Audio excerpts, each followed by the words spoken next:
You know that feeling when someone falls in love with your work at first sight? That's exactly what happened with this miniature garden candle. Hi, I am Alpa and I make artistic candles and artwork. A few weeks ago, I had just finished this piece.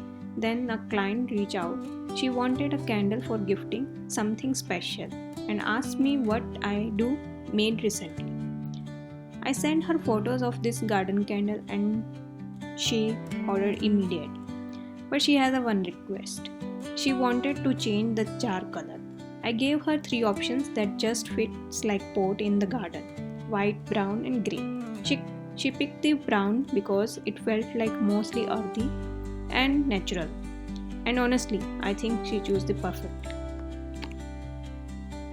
So this is how we turned a sample piece into the custom gift. Let me show you how this spring version came to life. For this order, I started with the hand-casted brown jar. It already dried, sanded smooth, and sealed with the gloss varnish. So it's protected and has the subtle pottery shine that becomes the home for our garden. For fragrance, I have chosen the soft floral blend that smells like a fresh blooms after rain. I have poured the scented wax and created the soil base for their garden and set the wicks. Now we will wait for this layer to set completely before building the scene. Now for the part everyone loves, the topping. To get all these tiny details, I poured colored wax into the individual molds for each element. When they set, I will pop out each cactus, bunny and succulents and a little house. For details, I have poured small amount of pink wax and yellow wax to give succulent look, because succulent too blooms in the spring season. That soft pink gives the whole garden and fresh magical vibe. After adding the pink wax and the yellow wax to give the effect, I have poured the green wax for the rest of the part. And for bunnies and the stone, I have kept the white wax only. Now best part comes is popping out each element which we have designed for our candle.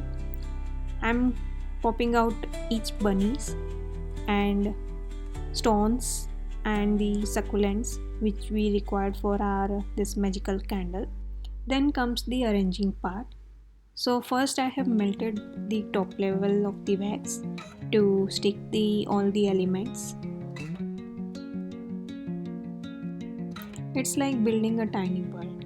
I placed the bigger cactus and house first for the focal point, then added the other elements. Every piece is positioned by the hand until the scene feels alive and balanced. Now I will trim the wicks.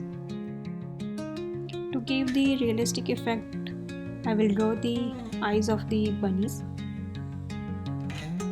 And here it is. Our magical spring centerpiece is ready. The brown pot makes the green and pink pops. When it lights, the scent fills the rooms while the garden glows. It's not just a candle, it's a little story for your table. Every candle I make is different, and I am already working on the monsoon forest version next. If you love watching tiny worlds comes to the life, subscribe so you don't miss the next candle. Thank you for watching.